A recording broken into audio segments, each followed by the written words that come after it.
Do not move to Dubai in 2025 until you watch this video, and make sure you watch this video until the end because you will be glad that you did. So hi everyone, my name is IJ. If it's your first time here, my name is IJ. I am a Nigerian who lives in Dubai. I've been in Dubai for 6 years now, and I'll be telling you everything that you need to know about Dubai before you move into Dubai. It doesn't matter if you're African or non-African, this video will benefit you a lot. So make sure you stay locked in, okay, until the end of this video. So without wasting any of your time, let's just dive straight into this video. And the very first thing we are going to clear out there is that Dubai is not the name of the country, okay? Everybody just say, I'm going to Dubai, I'm going to Dubai. It's actually called the United Arab Emirates, okay? And the United Arab Emirates has 7 emirates. Just like in Canada, I'm sure they have like province or provinces. In Nigeria, we have states. So Dubai have emirates, all right? So UAE has emirates. See, I'm also calling it Dubai. UAE has emirates. So the capital Emirates is Abu Dhabi. Abu Dhabi is the capital of the UAE, but Dubai is more popular because it's the tourist destination, it's the business hub, it's where everybody comes to see all of the fancies, but there are also fancies in other Emirates. And the other Emirates are Sharjah, Abu Dhabi, like we mentioned, which is the capital. Then there's Dubai, there's Ajman, there's Queen, there's Fujairah, I think, yes. There's Ras Al Khaimah, and then someone say, I think there's Alin, but we're not so sure because Alin is, close to Abu Dhabi. So some people call it an emirate, some people say no, it's not an emirate. So yes, so Dubai is just like a state in the United Arab Emirates. The second thing you're going to know is that the UAE, but I'll just call it Dubai. Dubai is a Muslim country. Okay, it's a strong Muslim country.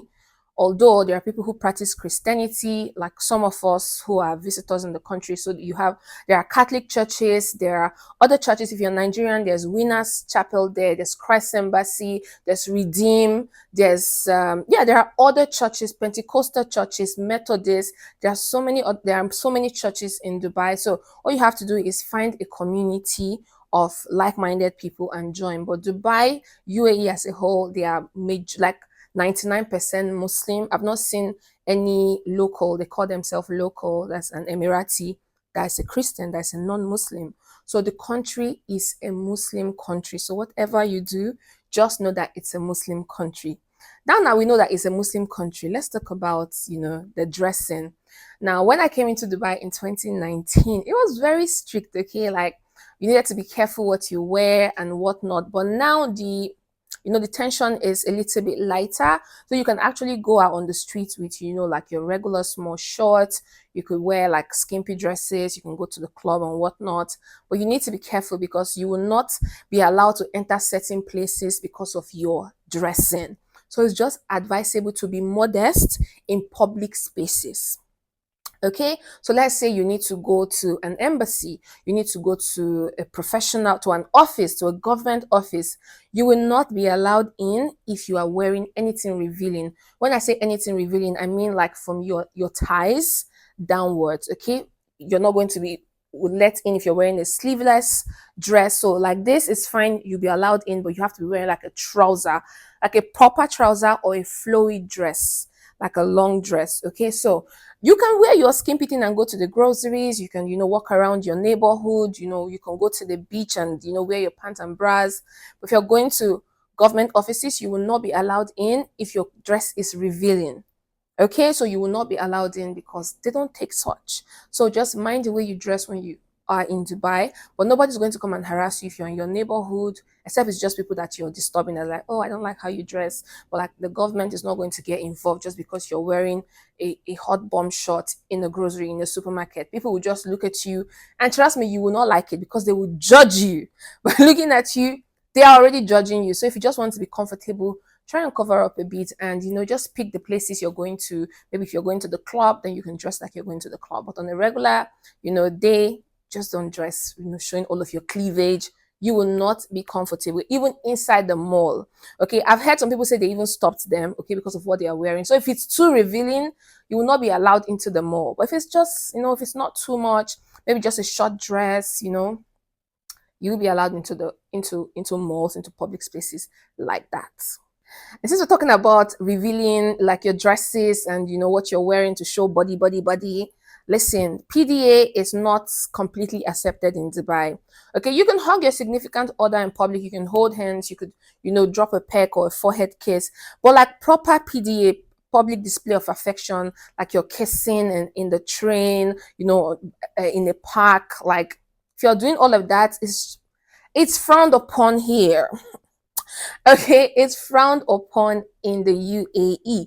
If you get caught, you will not be jailed, but you could get a fine. You could get fined. Now we'll come into the fines much later. Okay, so if you are caught, public displaying affection with your significant other, just kissing and just smooshing like they do in European countries, you could get fined. Okay, it is not tolerated here. But you can hold hands. You can live with your significant other, even if you're not married. You can live with your boyfriend. You can live with your girlfriend. Before, it was a huge offense. If they found people living together and you were not married, you could get arrested. But now the law is, like I said, is getting less a bit. They're trying to accommodate people, but just respect yourself. Okay, just respect yourself and don't be, causing unnecessary attention to yourself if you're living with someone that you're not married to. So PDA is not like forbidden, but it's not accepted in the country. Just don't do it in public spaces. Don't do it in front of people. Don't make people uncomfortable. Anything that you're going to do to make someone feel uncomfortable is frowned upon in Dubai. And PDA, a lot of people don't like it. It's like, this is a private matter. Go into your room and do it. So go into your room and do it. And, don't do it in public because there are kids and they're trying to, promote good morals in Dubai. So don't come here and try to spoil people or corrupt people with your dirty mind. Okay, so yeah, that's about it for PDA. The next thing we'll talk about is alcohol.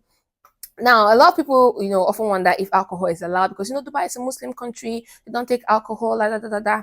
Now, alcohol was really, really forbidden, but now also the law is reducing a bit. So now we have, they call them MMIs. I don't even know what it's what the long form is, but these are licensed alcohol shops, like they sell only alcohols. Okay, now these licensed places, you can go there to get your alcohol, but you need to show your Emirates ID. You need to show a form of identification that you are an adult. Okay, and also there's something called an alcohol license. If you could get, it's free. The alcohol license is free. Any MMI that you go in, you could just tell them to give you an alcohol license, and just right there with your Emirates ID, your form of identification or your passport, they will register you as an adult and they will send you like a soft, like a what's it called, a soft copy of the alcohol license. I think it's for 1 year, and then you can purchase your alcohol. Now there are people who do the alcohol thing as an illegal business. Like they go to the MMI, they buy these alcohols in bulk and they store it in their house and they're selling it to their neighbors. They are reselling, like they are retailers. It is frowned upon in Dubai. It is a crime. If you're caught selling alcohol and you're not licensed, you could go to jail. You could be in prison for like 3 months. But in most cases, they'll put you in jail for like a month or two, and then you will be deported back to your country. And one thing about Dubai, they don't play. If you're deported, you could get a ban that could be a life ban, and you will never be allowed into the UAE. So Dubai frowns upon alcohol. Like you can drink if you go to the club, there's alcohol, you can drink in your house. Just don't get intoxicated, because if you are caught and you are drunk, you're also going to prison. So you can't drink in public places. Like if it's not in a club or in your house, you can't drink by the beach. You can't drink outside, the place where it's not a licensed environment to take alcohol. You must take alcohol in a licensed environment or in your home. Now, if you get drunk and you come on the street and you're misbehaving and you're fighting and you're shouting because you're intoxicated, you will be arrested, you will be sent to jail, and you might be deported. Okay, so alcohol is frowned upon. They will have mercy on you if you're taking it at home or you're going to clubs to get drunk. But don't come and be, displaying some madness on the street. They're not going to tolerate those madness. You get intoxicated and you want to come, take off your clothes on the street and show madness. You will be jailed. You will be bundled and sent to jail. Okay? Now, a lot of people think that, what the UAE sells, what Dubai sells is tourism. Actually, what Dubai brags about is safety. And I brag with them because Dubai is one of the safest places in the world. As someone who is from Nigeria, I know Dubai is very safe. It's one of this, I could stress on this, I could bet on it in my life.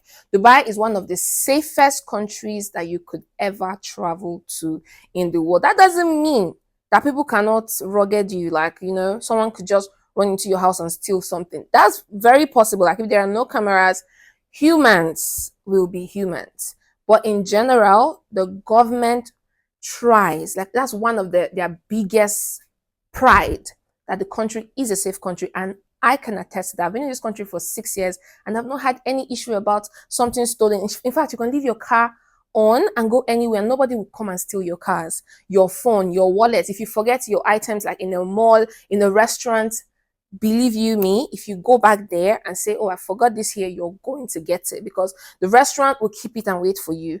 The mall will pick it and keep for you, except it's just some stranger that just, steals it and nobody sees them. But the country is a very safe country. You hardly hear that women got harassed or raped, or those cases are like zero to none. Or how do they say that? Okay, so Dubai is one of the safest countries in the world.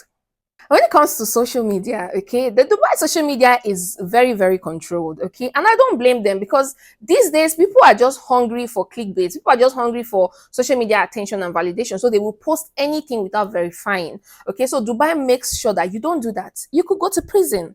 Okay, cyber bullying, cyber stalking, cyber this. In fact, if you take a picture of someone and post it on social media without their consent, and they report to you, they report you to the authority, you could get arrested. Yes, if you don't take down that picture. So the social media is very regulated because they don't want you posting any negative thing about Dubai. This country is putting so much effort to make sure that the country works for their Emiratis, and also for you who is a visitor in the country. So they don't smile when you try to post anything to tarnish the image. So if you're like a videographer, a photographer professionally, and you want to take pictures of public area, you have to go get a license. Okay, you have to go get a license to sign an undertaking that you will not take any image and use it against Dubai.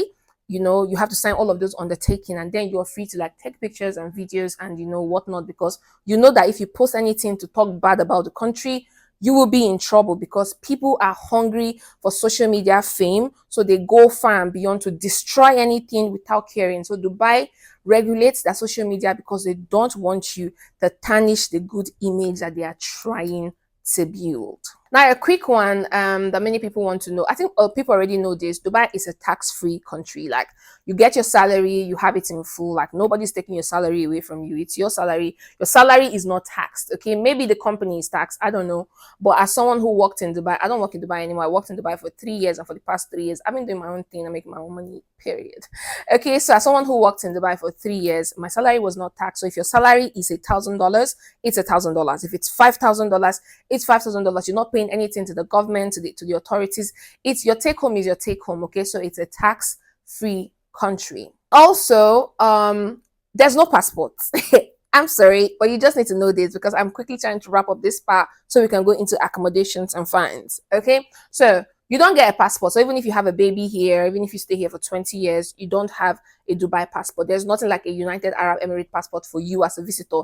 It is only for them people. I don't even think if they marry a foreign wife, their wife gets a passport. I think their wife doesn't get a passport. Now, correct me if I'm wrong in the comment section, but where I used to work before, the woman, she's from Egypt and she married an Emirati, and she still uses her Egyptian passport because she's not allowed to have a passport. But all of the kids get the father's passport, which is the Emirati passport. So there's no passport for you. Okay, if you're coming here thinking you're going to be here for 10 years and you're going to get a passport, I'm sorry, but you're not getting a passport. The best you can get is a golden visa. It's a 10 years golden visa, and after 10 years you have to renew it. Okay, if you want me to make a separate video on visas and how to get business license and how to get your visas and your Emirates ID, let me know and I'll make a separate video about that, because that's another heavy video to make. So if you want all of that, because I also own my business in Dubai, I have a business license, so I can direct you and guide you on how you can get your business license and your business visa when you come into Dubai. So yes, there is no passport for you, no passport at all. You're not getting a second nationality in Dubai, no. So let's talk about the cost of living, luxury, accommodation, and the fake life in Dubai. And let me tell you, for a lot of people you see showing you the Dubai life, see nine, not nine, like 7 out of 10 times it's fake life. Okay, a lot of people in Dubai live on loans. Excuse me, they live on loans, they live on rented cars, all of those flashy Ferraris, Bugattis, and all of those fancy things you see are usually rented. Okay, you can rent a Ferrari, you can rent a Lamborghini, euros, abi euros. You can live a luxurious life in Dubai with loans. Okay, now if you're Nigerian, I don't know how that's gonna work out for you, because we have a lot of restriction as Nigerians in Dubai, and that's something I don't really know much about, so I'm not going to talk on that. But if you're like European and all of that, most of them live like fake lives here in Dubai. Now, I'm not saying that you can't make real money in Dubai. Of course, there's real money in Dubai, but Dubai is expensive. Okay, Dubai is expensive, and you need to actually put in the work to make the money. And a lot of times, if you're African, it's just not easy for Africans. Let's be honest, it's just not easy for Africans. Other nationalities, they get better opportunities than us Nigerians, Cameroonians, Ghanaians. So like I've seen a lot of Africans like us in good positions, but they had to really work their way there. Okay, there's no racism in Dubai, but sometimes they just don't want you because of sometimes past experiences, maybe history with your people, so they don't want to work with you guys. So that's just that. But where I worked, we were a lot of Africans there. It was an Emirati owned business. They didn't care. They accepted everybody. They'll just fire you if you're just not good in your job. So I didn't really face any kind of discrimination in Dubai. you know what else? Okay, now, so for the luxury and for the accommodation, now there are different types of accommodation in Dubai. So if you want to go for apartments, 2 bedroom, 3 bedrooms, depend on the location that you want to go to, you can get something from like 5,000 dirhams if you're going to stay from like the Business Bay area. Now, if you want a complete video on accommodations, I could do accommodation like apartment tours to show you guys. But yes, we have those ones that you could pay up to like $2,000, $3,000 and above to live in those fancy apartments. And then there's something called a bed space and a partition. So a bed space and a partition is for like the low income earners. So it's like a room like this with bunk beds, like double beds. And people pay as low as 500 dirhams, 400 dirhams, depending on where you're staying in the Emirates and the location. So if you're staying in Sharjah, it's a lot cheaper than staying in Dubai. If you're staying in Ajman, it's a lot cheaper than staying in Sharjah and staying in Dubai. Okay, so like those ones are called bed spaces, and then there are partitions where rooms like this will be cut into three. So they'll put boards and cut into three, so it'll be tiny rooms like this, and they're called apartments. And those ones will go for like 1,000 dirhams, 1,000 to 1,005, even 2,000 dirhams. It depends. Now if you choose to go to villas, like me, I stay in a villa. The villas are a bit cheaper, also depending on the area that you stay in Dubai. So if you want me to make a video about accommodations, I will move around and show you some options and explain the differences to you. And the last thing I want to touch on is transportation. Now, transportation is actually not very expensive in Dubai because they have the metro, which is the train, and the metro is actually very cheap and it covers like everywhere. It's just that with the amount of people in Dubai now, the crowd, the metro is always packed, and the metro is only in Dubai. There's no metro in other Emirates, although there's a metro line that is in the that they are working on right now that will cover, I think, Dubai and Abu Dhabi. But the metro is like the fastest way for you to go around Dubai. Okay, it cuts through like every corner. But the crowd that you see in the metro is unbelievable. Okay, now there are also public buses. All you have to do is get a card. So there's a metro card. I'll see if I can get a picture and put somewhere for you to see. With that metro card, you could take the train or the public buses with just, a very small fee. Now, if you're a visitor coming to Dubai, okay, and you feel like you have money and you want to drive a car, I would advise you to first go with Karim. Okay, use Karim, because the Dubai traffic fine is alarming. The Dubai traffic fine is alarming. Like the RTA, they're called the RTA. They make the highest revenue every year in Dubai because of how reckless a lot of you drive. And some of you be driving and making calls. Okay, you're gonna get fined, all right, for over speeding, for going above the speed limit, for going below the speed limit, for parking wrongly, for taking wrong turns, not wrong turns, but like no lane discipline, you're going to get fined. Like, you're going to get fined to the point that you feel like selling off that car. So if you're a visitor and you're thinking, no, I'll just go to Dubai and I'll get the car, you do not know the roads, you do not know the traffic rules. So advise that if you plan to come here for like 3 months, the first month, please use Karim. There's an app called Karim. It's like Uber, but it's cheaper. Now there's Uber in Dubai, but it's a bit pricier than the Karim app. So the Karim app, you can also order food there. We're not going to do that today. We're not talking about the Karim app, but on that app, you could get a ride to anywhere you're going to, and it will be cheaper for you, at least for that first month, so you get to understand how the road network works. Because sometimes when you miss a turn, you kind of have to go turn at Saudi Arabia to come back into Dubai. Like, I'm just kidding, but that's how far you're going to go look for a U-turn to come back to the road that you missed. Okay, so just get Karim. Just use Karim for at least 1 month before when you understand the road, what's it called? The roads and the traffic, rules, before you can get a car. Okay, to save yourself, the cost of fines and all of those things. Now, for me, I like the fines that Dubai gives because I drive in Dubai, okay? So I know how people can be reckless. I know how people can drive like they are mad. You see those fines, those traffic cameras, it humbles them. By the time you get that expensive selfie of 500 dirhams, you're going to calm down. You're going to slow down. You're not going to drive like you're mad. Because no matter how fast you want to go, there will always be a car in front of you. So where are you rushing to? You will never be the first car on the road. There will always be another car in front of you.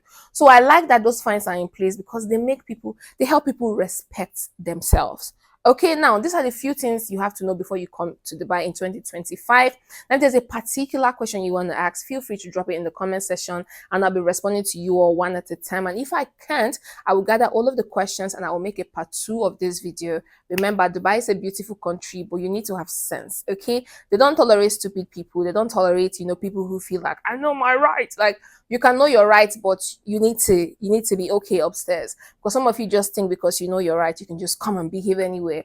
They will humble you, and once they give you a ban, it could be for life, and you will never be able to visit this beautiful country. That's the end of the video for today. Let me know what you think about this video. Before you visit Dubai, make sure that you know all of these things, and when you come, please use your brains, okay? Because I don't want you to end up in prison and then get deported. Okay, so if you're coming to Dubai, just have sense. All right, so I'll see you next time. Bye.